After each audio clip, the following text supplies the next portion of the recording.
Join me as I dive into the history books to uncover the truth about the Spanish flu and see if I can piece together how it became such a deadly pandemic in the USA.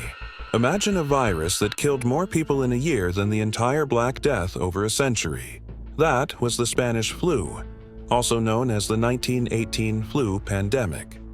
It arrived on American shores during World War I, and within months, it had rewritten the nation's history books, proving far more deadly than any battlefield. The sheer speed of the virus was its first horror. Unlike seasonal flu, this strain killed young, healthy adults in their prime. They would wake up fine and be dead by nightfall. The symptoms were gruesome. Victims turned blue from lack of oxygen, a condition called cyanosis, and often drowned in their own lung fluids. Public health was immediately overwhelmed. Quarantines were established but often ignored.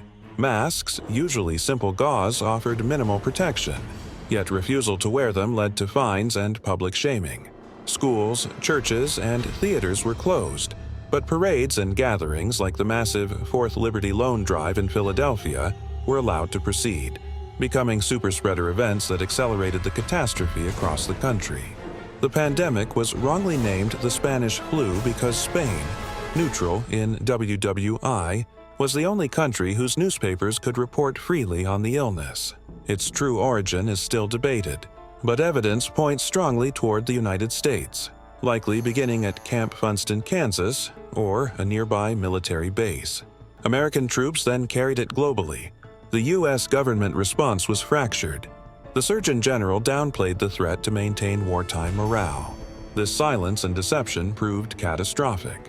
Local authorities, stripped of resources and guidance, were left to fight a war they couldn't win, resorting to extreme measures like using schools as emergency hospitals and requiring policemen to drive hearses. The first wave in spring 1918 was mild, but the terrifying second wave in the fall was the killer. October 1918 was the deadliest month in American history. Cities like Philadelphia saw thousands dying daily, with bodies piling up in the streets because undertakers couldn't keep pace. The social fabric frayed. Neighbors refused to help the sick. The shortage of coffins and labor meant that mass graves became a grim necessity. This peak period highlighted the ultimate failure of coordination and the profound impact of fear on American society.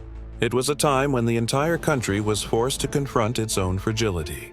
The Spanish flu eventually subsided, not due to a vaccine, but because the virus ran out of victims and mutated into a milder form. However, its legacy is undeniable. It spurred the creation of dedicated public health agencies and forced medical science to take viral disease seriously. It taught us that preparation, transparency, and coordinated global action are the only defenses against a pandemic threat. It's a history that should never be forgotten.